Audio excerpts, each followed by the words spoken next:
Hello friends, a very good afternoon to all of you. So हम July 2022 के अंतर्राष्ट्रीय chronology को पढ़ रहे थे। आज हम उसमें थर्ड वीडियो को कवर करेंगे। फर्स्ट 2 वीडियोस मैंने बना दिए हैं, वो आप जरूर से देखिएगा। डिस्क्रिप्शन बॉक्स में आपको उसका लिंक मिल जाएगा। थर्ड वीडियो आज हम बनाएंगे प्रादेशिक परिदृश्य पे, यानी कि स्टेट न्यूज़ जो है आज हम पढ़ने वाले हैं। बीच के जो 2 आर्टिकल्स हैं जिसमें कि हमको नेशनल न्यूज़ पढ़नी थी, आर्थिक परिदृश्य पढ़ना था, उसको भी हम कवर करेंगे। लेकिन पहले हम प्रादेशिक परिदृश्य को पढ़ लेते हैं, क्योंकि आपके एग्जाम्स के अंदर जो है स्टेट न्यूज़ पे ज़्यादा फोकस रहता है, तो हम स्टेट न्यूज़ को पहले कवर कर रहे हैं। तो चलिए बिना टाइम वेस्ट किए हम आगे बढ़ते हैं। फर्स्ट जो न्यूज़ आर्टिकल है वो आपके जो हाई कोर्ट के अभी मुख्य न्यायाधीश जो नियुक्त हुए हैं उनको लेकर के है। उनका नाम आप ध्यान रखिएगा और उनका पद ध्यान रखिएगा। 39 नंबर के हैं और राजस्थान का जो हाई कोर्ट है उसमें 39वें जो चीफ जस्टिस बने हैं उनका नाम है S S. Shinde, justice S S. Shinde. इनका फुल नेम है शंभाजी शिवाजी शिंदे। तो इनको जो है मुख्य न्यायाधीश बनाया गया है। ये मैंने आपको फर्स्ट वीडियो में भी बताया था। मैं थोड़ा फर्स्ट वीडियो में कार्यकाल इनका गलत बता गई थी, 41 डेज मैंने बोला था, जबकि इनका कार्यकाल जो है 42 दिन का होगा। ठीक है, तो सबसे शॉर्टेस्ट कार्यकाल रहेगा इनका। इनसे पहले भी एक व्यक्ति रहे हैं, जस्टिस रहे हैं, जिनका कार्यकाल काफ़ी शॉर्ट रहा है। उनका नाम है जस्टिस सतीश कुमार मित्तल। उनका कार्यकाल सिर्फ 41 दिन का था। अब ये चीज़ मैं क्यों बता रही हूँ, क्योंकि जो पिछली बार हमने एग्जाम्स देखे थे, आरएस के हुए, एसआई का एग्जाम हुआ, तो वहाँ पर ऐसे ट्रिवियल फैक्ट्स जो है काफ़ी पूछे गए हैं, राष्ट्रपति के बारे में, राजस्थान के हाईकोर्ट के जस्टिस के बारे में, आरपीएससी मेंबर्स के बारे में। तो इस प्रकार के क्वेश्चंस जो है वो पूछ लेते हैं, तो आपको पता होना चाहिए किसको बनाया गया है।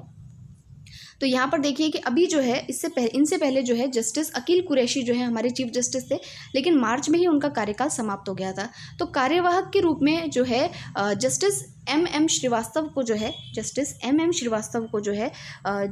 चीफ जस्टिस बनाया गया था। और अभी जो है नई नियुक्ति की गई है, और ये भी जो चीफ जस्टिस है वो भी सिर्फ जो है 42 डेज़ के लिए ही हमारे यहाँ पर जो है चीफ जस्टिस रहेंगे। अगर आपको संविधान की बात करें तो संविधान के अनुसार देखिए कि आर्टिकल जो 217 है उसके हिसाब से ये है कि आर्टिकल 217 एक ये कहता है कि भारत के राष्ट्रपति के द्वारा जो है चीफ जस्टिस की, हाईकोर्ट के जो मुख्य न्यायाधीश होती है उनकी नियुक्ति की जाती है, और उसकी रिकमेंडेशंस जो होती है, यानी परामर्श जो होता है, वो जो है सुप्रीम कोर्ट का चीफ जस्टिस और जो संबंधित राज्य है उसके राज्यपाल जो होते हैं उनकी सलाह पर जो है ये नियुक्ति की जाती है, मतलब रिकमेंडेशंस जो है वो की जाती है। और नियुक्ति कौन करते हैं, तो नियुक्ति जो है वो राष्ट्रपति जी के द्वारा जो है वो की जाती है। उसके अलावा आप देखिए कि राजस्थान के पहले जो चीफ जस्टिस थे वो कौन थे, तो राजस्थान के पहले मुख्य न्यायाधीश जो थे वो थे के वर्मा। ठीक है, अब जो मुख्य न्यायाधीश होते हैं उनको जो हमारे जो राज्यपाल होते हैं वही शपथ जो है वो दिलाते हैं। तो हमारे यहाँ जो राज्यपाल हैं कलराज मिश्र जी, यहाँ पर आप फोटो में देख सकते हैं, उन्होंने ही जो है चीफ जस्टिस को शपथ दिलाई है। उसके अलावा अगर चीफ जस्टिस जो एस.एस. शिंदे हैं उनके बारे में अगर आप कुछ जानना चाहें तो यहाँ देखिए कि आपने जो है बॉम्बे से इनका करियर इनका स्टार्ट हुआ है, और इन्होंने जो है भीमा कोरेगांव जो दंगे थे उनसे संबंधित जो याचिका थी, पेटिशन थी, उससे स्वयं को अलग किया था। ये भीमा कोरेगांव क्या है, तो अगर आपने हिस्ट्री के अंदर थर्ड एंग्लो मराठा वॉर पढ़ा हो, आंग्ल मराठा युद्ध पढ़ा हो, तो उसके अंदर पेशवा की आर्मी पर ब्रिटिश आर्मी अटैक करती है, और ब्रिटिश आर्मी में उसमें अधिकतर जो है वो दलित सोल्जर्स थे। और जो पेशवा की आर्मी थी, तो आप जानते हैं कि वो जो है एक तरीके से पेशवा जो है वो ब्राह्मण होते हैं, तो ये एक तरीके से जातिगत युद्ध के रूप में देखा जाने लगा, और इसके अंदर ब्रिटिशर्स की जो है वो जीत हुई। तो उसके अंदर ज़्यादातर सैनिक क्योंकि जो है दलित समुदाय से संबंधित थे, तो कोरेगांव जो एक महाराष्ट्र में स्थान है, यहाँ पर ये युद्ध लड़ा गया था। वहाँ पर एक मेमोरियल बनाया गया है, भीमा कोरेगांव मेमोरियल बनाया गया है, जीत का मेमोरियल है। तो दलित समुदाय के लोग जो है वहाँ पर इसको जो है अपनी एक जीत के रूप में मानते हैं, पेशवाओं के प्रति या ब्राह्मणों के प्रति, एक अपर कास्ट के प्रति।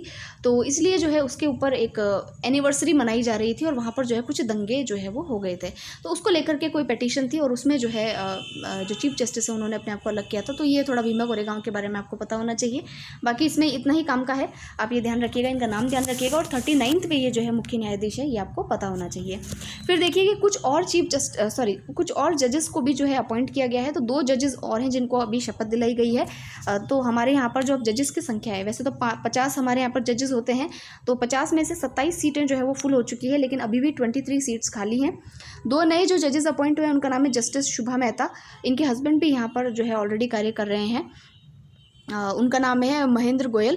तो वो भी पहले से कार्य कर रहे हैं, तो जस्टिस शुभा मेहता, और उसके अलावा जो है जस्टिस कुलदीप माथुर हैं, इनको भी जो है जज के रूप में जो है वो नियुक्ति दी गई है। ठीक है, आप जानते हैं कि जोधपुर का जो हाई कोर्ट है उसकी पीठ कहाँ पर है, तो जोधपुर में है, और यहाँ पर उसकी जो बेंच है, सेकंड बेंच जो है वो कहाँ पर है, जयपुर में है। ठीक है, नेक्स्ट आर्टिकल पे चलते हैं। फिर देखिए फ्रेंड्स, नेक्स्ट आर्टिकल माही नदी को लेकर के है। तो ये माही परियोजना को लेकर के 545 करोड़ रुपए जो है अभी स्वीकृत हुए हैं। आप जानते हैं कि माही जो नदी है वो मध्य प्रदेश से निकलती है। राजस्थान में ये बांसवाड़ा में जो है इसका प्रवेश होता है और ये जो कर्क रेखा है इसको 2 बार जो है ये काटती है। तो माही नदी जो है इसके ऊपर जो है एक बांध भी बनाया गया जिसका नाम है माही बजाज सागर बांध। और ये कहाँ पर है? तो बांसवाड़ा जिले में ही है, बोरखेड़ा गाँव के अंदर। और उसके अलावा माही जो परियोजना है ये 1972 में ही स्टार्ट हो गई थी। और ये परियोजना जो है राजस्थान और गुजरात की, मध्य प्रदेश मत कर दीजिएगा, राजस्थान और गुजरात की जो है संयुक्त परियोजना है। हालांकि माही नदी का प्रवेश जो उद्गम जो है वो मध्य प्रदेश से होता है, लेकिन जो ये संयुक्त परियोजना है राजस्थान और गुजरात की परियोजना है। ये बहुउद्देशीय परियोजना है। बहुउद्देशीय का मतलब क्या है? इसके जल का उपयोग सिंचाई के लिए जो है उसके ड्रिंकिंग वाटर के लिए, पेयजल के लिए, सबके लिए जो है किया जाएगा, इसलिए ये एक तरीके से बहुउद्देशीय परियोजना है। 1972 में स्टार्ट किया गया था और 1983 में इसको राष्ट्र को समर्पित किया गया, यानी कि एक नेशनल लेवल की ये जो है वो योजना है।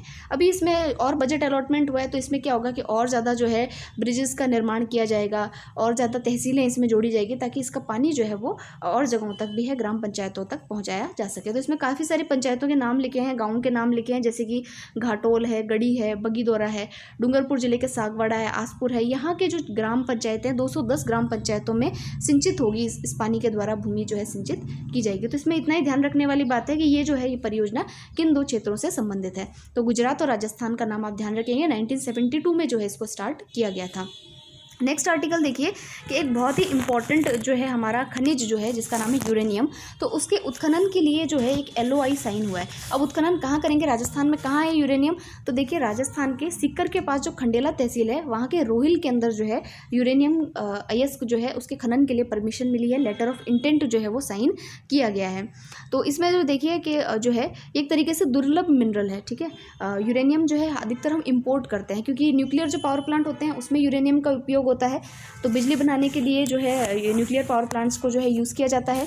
तो इसके लिए जो है अभी हमारे राजस्थान में उत्खनन इसका किया जाएगा। तो राजस्थान के सीकर में रोहिल नाम का जो स्थान है वहाँ पर जो है यूरेनियम कॉर्पोरेशन ऑफ इंडिया को खनन पट्टे को लेकर के LOI जो है वो साइन किया गया है, ठीक है। इसमें करीबन देखिए 3000 करोड़ का जो है वो निवेश किया जाएगा। हालांकि आप इतना ध्यान रखिएगा स्थान का नाम आपको पता होना चाहिए कि कहाँ पर उत्खनन जो है वो किया जाएगा।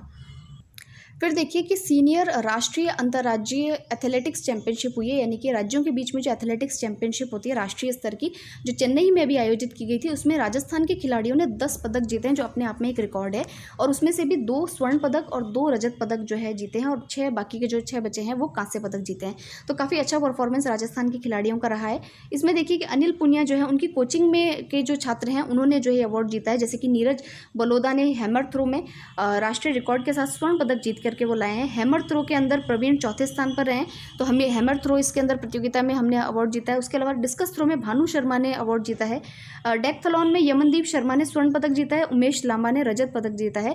और दौड़ के अंदर देखें तो अमित जांगीड़ और धर्मेंद्र ने जो है पदक जीता है। तो इस प्रकार से जो है हमारे राजस्थान में जो 10 पदक हैं वो अंतर्राज्यीय एथलेटिक्स चैंपियनशिप में जो है वो देखे गए हैं। नेक्स्ट आर्टिकल पे चलते हैं। फिर देखिए भारत सरकार के द्वारा एक जो है एक असेसमेंट किया गया है। असेसमेंट का नाम है नेशनल ई-गवर्नेंस सर्विस डिलीवरी जो है असेसमेंट। इसको हिंदी में कहेंगे राष्ट्रीय ई-गवर्नेंस सर्विस डिलीवरी असेसमेंट। ये मैंने आपको पहले भी बताया था कि इसके अंदर जो केंद्र शासित प्रदेश जम्मू कश्मीर है उसने टॉप किया है कि भाई सर्विस डिलीवरी में उसका मतलब बहुत ज़्यादा उसने जो है वो योगदान दिया है। अगर हम देखें सेवा पोर्टल क्या होते हैं, जैसे कि हमने जैसे जन सूचना पोर्टल है राजस्थान के द्वारा लॉन्च किया गया।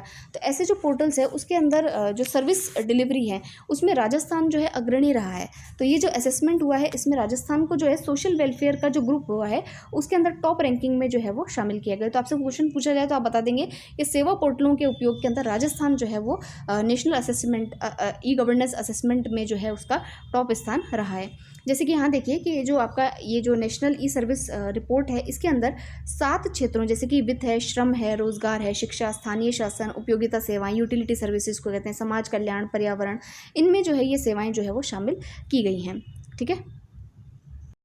फिर देखिए एक और वन लाइनर फैक्ट है, आप इतना सा ध्यान रखिएगा कि जल जीवन मिशन जो है, जल जीवन मिशन JJM जो मिशन है, इसके अंदर क्या कहा गया है कि भाई हर घर को जो है नल से जोड़ा जाएगा, टैप कनेक्शंस जो है वो सभी घरों को दिए जाएंगे। तो इसमें पूरे देश के अंदर राजस्थान का स्थान 14th है, पहला नहीं है, 14th स्थान है। हमने कई घरों के अंदर करीबन 26 लाख घरों के अंदर जो है वो टैप कनेक्शंस प्रोवाइड करवाए हैं। तो हमारा स्थान कौन सा है इसमें, तो 14th स्थान है। बस इतना ध्यान रखिएगा, इससे ज़्यादा आप रटने की कोशिश ना करें। फिर नेक्स्ट आर्टिकल हम पढ़ते हैं। अब देखिए एक और ऐतिहासिक खबर है, उसके अंदर ये है कि राजस्थान का जो बाड़मेर ज़िला है वहाँ पर भूगर्भीय जो ऊष्मा होती है उससे बिजली उत्पादन पहली बार शुरू किया जाएगा। ठीक है, जैसे कि अभी हमने पीछे पढ़ा था, यूरेनियम सबसे ज़्यादा जो है राजस्थान में पहली बार उत्खनन हो रहा है, कहाँ हो रहा है, सीकर के रोहिल में हो रहा है। उसी प्रकार से जो जियोथर्मल एनर्जी क्या है कि जो भूमि का जो गर्भ होता है, भूगर्भीय जो ऊर्जा होती है, उससे हम बिजली उत्पादन जो करते हैं उसको भूगर्भीय या जियोथर्मल एनर्जी जो है वो कहा जाता है। तो पहली बार ये जो कार्य है वो राजस्थान के बाड़मेर जिले से किया जाएगा। और बाड़मेर में भी आपको पता हो कि जहाँ पर ये ऑयल गैस फील्ड हुआ करती थी रागेश्वरी रीजन के अंदर, तो वहाँ पर जो ये तेल के कुएं जो बंद पड़े हैं वहाँ पर जो है इस कार्य को किया जाएगा। तो इसके लिए जो है अभी आप देखिए कि जियोथर्मल एनर्जी से विद्युत उत्पादन में ह्यूजेस और केयर्न एनर्जी जो कंपनीज़ है इनके बीच में समझौता हुआ है। ये दोनों कंपनीज मिलकर के जो है भूगर्भीय जो ऊर्जा है, ऊष्मा है, उसके लिए बिजली उत्पादन में कार्य जो है वो करेगी। तो ये आप ध्यान रखिएगा कि बाड़मेर में जो है ये कार्य किया जाएगा। तो राजस्थान का पहला उदाहरण होगा जहाँ पर जो है जियोथर्मल एनर्जी के लिए कार्य किया जाएगा। तो काफ़ी इंपॉर्टेंट बात है, ये हमको याद रखनी है। नेक्स्ट आर्टिकल हम देखते हैं कि नेशनल मुआय थाई में राजस्थान को जो है 14 स्वर्ण पदक जो है वो मिले हैं। तो देखिए एक चैम्पियनशिप है और इसका आयोजन जो है मध्य प्रदेश में किया गया था और इसमें हमने करीबन 14 गोल्ड मेडल्स जो है वो जीते हैं। इसमें 26 हमारे जो राज्य हैं उन्होंने भाग लिया था। राजस्थान में जयपुर की एक खिलाड़ी है जिनका नाम है तनुश्री भारद्वाज और उन्होंने सीनियर महिला कैटेगरी में स्वर्ण पदक जीता है।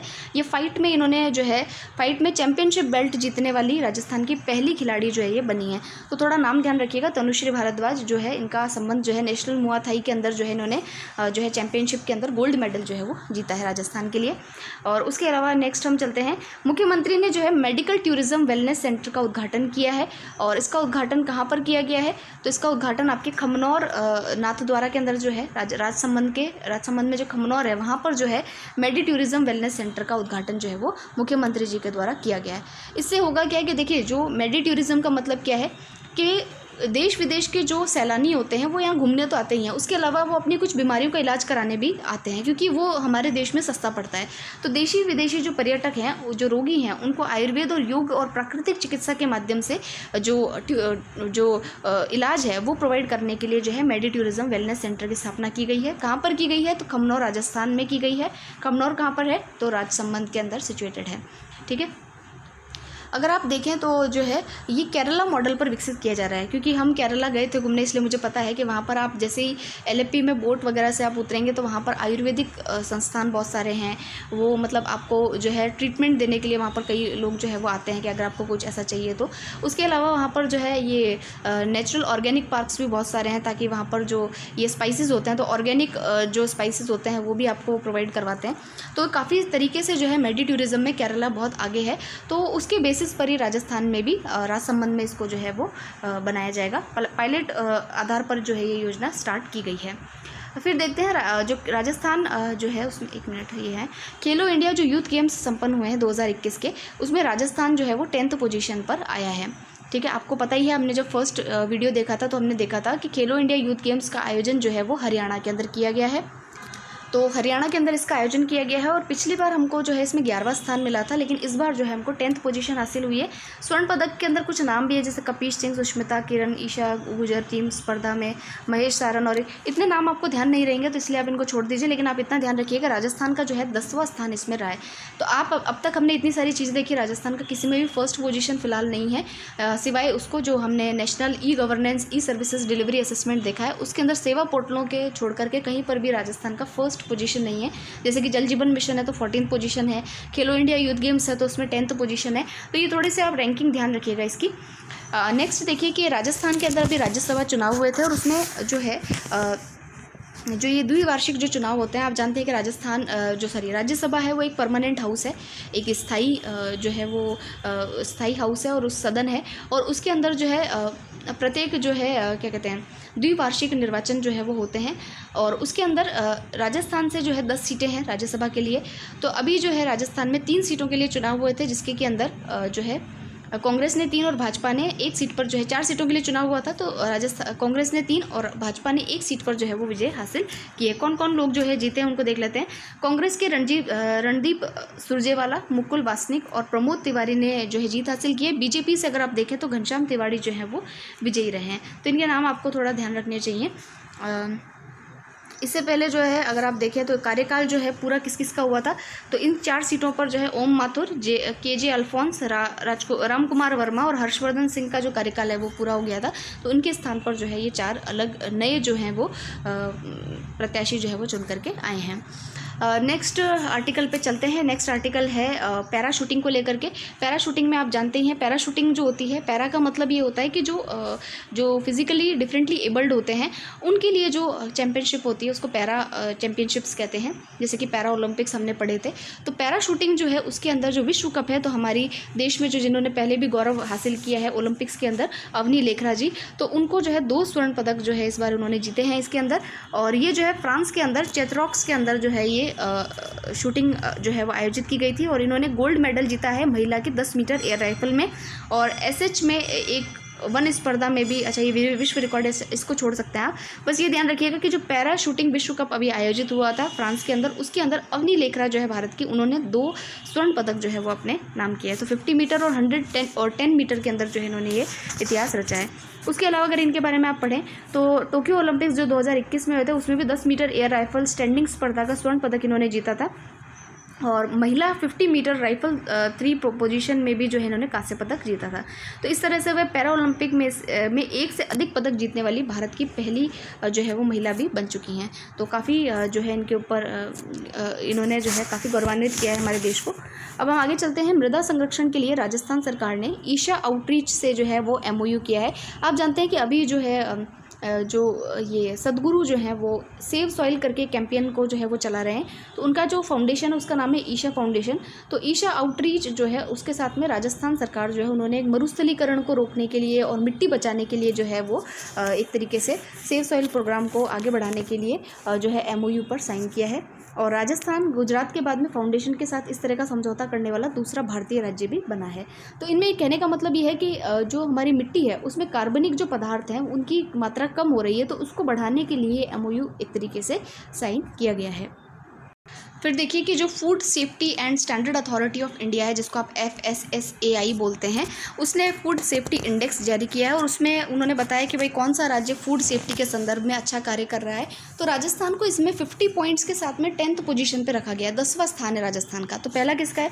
तो सबसे ज़्यादा फूड स्टैंडर्ड को फॉलो करने वाला तमिलनाडु राज्य है, दूसरा गुजरात है और तीसरे स्थान पर जो है वो आपका महाराष्ट्र आता है। तो पहला स्थान आप ध्यान रखिएगा कि तमिलनाडु को पहला स्थान है फूड सेफ्टी में, दूसरे में गुजरात आता है और हमारा राजस्थान का जो स्थान है वो कितना है? 10वां स्थान है। इससे पहले तो 18th स्थान पर भी देखिए राजस्थान रहा है। तभी आपको पता होगा कि मिलावट को लेकर के और जो है राजस्थान सरकार ने काफ़ी प्रयास किए थे। तो ये चीज़ है। अब देखिए नेक्स्ट जो है वो अब देखिए RS मेंस के लिए ये काफ़ी इंपॉर्टेंट क्वेश्चन हो सकता है कि बाल संरक्षण को लेकर के राज्य सरकार के क्या क्या कार्य हैं, यानी बच्चों के लिए राज्य सरकार क्या क्या कार्य कर रही है। तो देखिए बाल संरक्षण के लिए जो है फिलहाल तो अभी सरकार ने एक प्रोग्राम चलाया है। उस प्रोग्राम का उद्देश्य ये होगा कि गाँव तक जा कर के जो है ऐसे प्रोग्राम्स, छोटे छोटे नुक्कड़ नाटक या इस तरीके के प्रोग्राम्स जो होते हैं ना, अवेयरनेस प्रोग्राम्स, वो चलाए जाएँ ताकि जो है बच्चों को उनके अधिकारों के प्रति जागरूक किया जा सके और जो लोग हैं उनमें भी जो है बाल अधिकारों को लेकर के, उनको संरक्षण को लेकर के जो है वो बच्चों के अंदर या लोगों के अंदर जो है वो अवेयरनेस को, जागरूकता को बढ़ाया जा सके। तो इस तरीके से एक बाल संरक्षण संकल्प यात्रा को स्टार्ट किया गया है। मुख्यमंत्री जी ने इसको हरी झंडी दी है। 140 ग्राम पंचायतों में जो है ये जा करके जो है बच्चों को कार्यक्रम के माध्यम से जो है वो चीज़ें बताएगी, उनके अधिकारों के बारे में जो है वो जागरूक करवाएगी। अब देखिए कि राज्य सरकार और क्या क्या कार्य कर रही है। तो देखिए 18 वर्ष से जो कम उम्र के जो बच्चे होते हैं उनके रखरखाव के मदों में वृद्धि की है। ठीक है, जैसे कि 18 वर्ष से कम उम्र के जो बच्चे होते हैं वही बाल बच्चे मतलब जो है उसकी श्रेणी में आते हैं। तो चिल्ड्रन की श्रेणी में वही बच्चे आते हैं। तो उनके लिए जो राज्य सरकार के जो रखरखाव केंद्र है वहाँ पर जो सरकार खर्च करती है उसको लगभग 3000 रुपये एक बच्चे प्रति बच्चे का खर्च जो है वो उन्होंने बढ़ाया है। किशोर न्याय बोर्ड की स्थापना करने गठन किया गया है हर जिले के अंदर। और कहा है कि प्रदेश के 8 जिलों में सुरक्षित अभिरक्षा गृह की स्थापना भी जो है बच्चों के लिए की जाएगी। उसके अलावा पालनहार योजना जो है वो चलाई जा रही है राज्य सरकार के द्वारा, जिसके अंदर जो है 5.5 लाख से अधिक बच्चों के भरण पोषण व शिक्षा हेतु जो है वित्तीय सहायता उपलब्ध करवाई जा रही है। उसके अलावा भी कई सारे प्रोग्राम्स हैं, जैसे कि यहाँ देखिए आप, मुख्यमंत्री कोरोना सहायता योजना, वात्सल्य योजना, उत्कर्ष योजना, गोराधाय ग्रुप बालक देखभाल योजना, बाल मित्र योजना, पालनहार योजना, मुख्यमंत्री हुनर विकास, पालनहार आवासीय छात्रावास योजना, बाल गृह, उड़ान योजना, शिक्षा सेतु योजना, सामाजिक सुरक्षा पेंशन योजना आदि। तो ये सारी योजनाएं जो है वो बच्चों के संरक्षण के लिए राज्य सरकार के द्वारा चलाई जा रही है। ये मेंस पॉइंट ऑफ व्यू से आपके लिए इंपॉर्टेंट हो सकता है, आरएस मेंस में ऐसे क्वेश्चन पूछे जाते हैं, तो ये आप मेंस पॉइंट ऑफ व्यू से जो है इसको पढ़िएगा। फिर नेक्स्ट है कि जो ग्रामीण पर्यटन इकाई हैं उनको रिप्स 2019 का लाभ जो है वो दिया जाएगा। ये क्या है, इसको पढ़ लेते हैं। सो फ्रेंड्स, सबसे पहले आप ये समझिए कि रिप्स क्या है। रिप्स का फुल फॉर्म है राजस्थान निवेश प्रोत्साहन योजना। रिप्स का फुल फॉर्म क्या है, राजस्थान निवेश प्रोत्साहन योजना। तो सरकार ये चाहती है कि भाई निवेश को प्रोत्साहित करने के लिए, निवेश कैसे प्रोत्साहित करें भाई, निवेश को प्रोत्साहित करने के लिए भाई आप जो है पर्यटन के अंदर निवेश लेकर के आइए, लोगों से कहिए, बाहर की कंपनीज़ को कहिए, इंडिया की कंपनीज़ को कहिए कि आप पर्यटन में निवेश कीजिए, या फिर जो है और जो हमारे यहाँ पर क्षेत्र है, जैसे कि कॉटन का क्षेत्र है, हमारे यहाँ पर कॉटन टेक्सटाइल्स वगैरह हैं, उसमें हम निवेश कीजिए। तो कई सारे निवेश के क्षेत्र होते हैं। लेकिन इस बार जो हमारा बजट आया था उसमें जो मुख्यमंत्री जी हैं उन्होंने ये कहा कि भाई हमारे ग्रामीण जो पर्यटन है, गाँव के अंदर जो हमारा टूरिज़्म है, उसको बढ़ाने के लिए भी जो है निवेश को आकर्षित किया जाना चाहिए। ठीक है, तो उसको निवेश, अब देखिए गाँव के अंदर निवेश कोई व्यक्ति अगर करेगा तो उसको सरकार के द्वारा कुछ ना कुछ सुविधा तो मिलनी चाहिए ना। तो इसीलिए सरकार ने कहा है कि रिप्स के अंतर्गत हम आपको ये सुविधाएं देंगे। क्या क्या सुविधाएं देंगे, तो देखिए जो ग्रामीण इकाइयों में जो लोग निवेश करेंगे उनको स्टाम्प ड्यूटी के अंदर जो है वो लाभ दिया जाएगा, छूट दी जाएगी। उसके अलावा जो है आपको जो है पर्यटन सेक्टर की इकाइयों में ग्रामीण पर्यटन इकाइयों को भी जो है वो परिभाषित किया जाएगा, यानी कि एक डेफिनेशन डिफाइंड होगी कि भाई किस तरीके की इकाइयों को जो है ग्रामीण पर्यटन इकाइयों के रूप में चिन्हित किया जाएगा, ताकि लोगों को पता रहे कि यहाँ निवेश कर सकते हैं। और इन्होंने कहा है कि रिप्स 2019 का पूर्ण लाभ प्रदान किए जाने के लिए इनके निवेश की न्यूनतम सीमा 1 करोड़ रुपये जो है उसको रखा जाएगा। देय और जमा SGST जो होगी उसको 10 वर्षों तक 100% पुनर्भरण भी जो है वो हो सकेगा। मतलब अगर आप उसको विड्रॉ करते हो, निवेश को विड्रॉ करते हो, तो आपको 100% तक जो है वो रिटर्न, आपकी मनी जो है वो रिटर्न भी जो है वो की जाएगी। फिर देखिए पर्यटन उद्योग को रिप्स 2019 के तहत थ्रस्ट सेक्टर का दर्जा भी जो है वो दिया गया। थ्रस्ट सेक्टर का मतलब क्या होता है कि इसको एक इंपॉर्टेंट या प्राथमिक क्षेत्र जो है वो घोषित किया गया है। तो यानी कि ग्रामीण पर्यटन को बढ़ावा देने के लिए राज्य सरकार के द्वारा क्या किया गया है, तो रिप्स के अंतर्गत जो है इसको थ्रस्ट सेक्टर का दर्जा दिया गया है। उसके अलावा जो पर्यटन इकाइयां हैं जो यहाँ पर निवेश करना चाहते हैं उनको स्टाम्प ड्यूटी में छूट दी जाएगी। न्यूनतम सीमा जो है निवेश की वो 1 करोड़ रुपए की गई है। तो काफ़ी सारी सुविधाएं जो है, पुनर्भरण जो है उनको 100% किया जाएगा। तो ये काफ़ी सारी सुविधाएं जो है निवेश करने वाली इकाइयों को राजस्थान सरकार के द्वारा दी जा रही है। तो काफ़ी इंपॉर्टेंट चीज़ है, ये भी आपके मेंस पर्सपेक्टिव से जो है काफ़ी काम का है। फिर देखिए कि MSME जो क्षेत्र होता है, जो MSME आप सभी लोग जानते हैं, जो मध्यम लघु उद्योग जो होते हैं, जो MSME जो क्षेत्र होता है उसमें उत्कृष्ट कार्य के लिए करौली देश में जो है वो दूसरे स्थान पर जो है वो चुना गया है। तो करौली हमारे यहाँ का जिला है, उसको दूसरा स्थान जो है यहाँ पर दिया गया है।